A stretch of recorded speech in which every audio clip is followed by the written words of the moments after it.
ఇక్కడ పౌలు మనకు చెప్తున్నాడు, మై బ్రదరెన్, నా సోదరులారా, ప్రభువులోను ఆయన శక్తి ప్రభావంలోను బలవంతులైండు, be strong in the lord.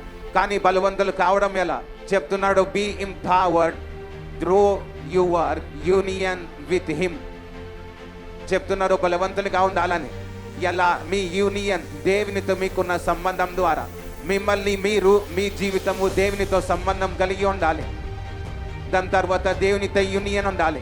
మొదటిగా మీరేం చేయాలంటే నీతిలో నడవాలి. క్రైస్తవులు చేయలేకపోతున్న రెండవ పని ఏంటంటే మీరు మాట్లాడే మీ మాటలు మార్చుకోవాలి.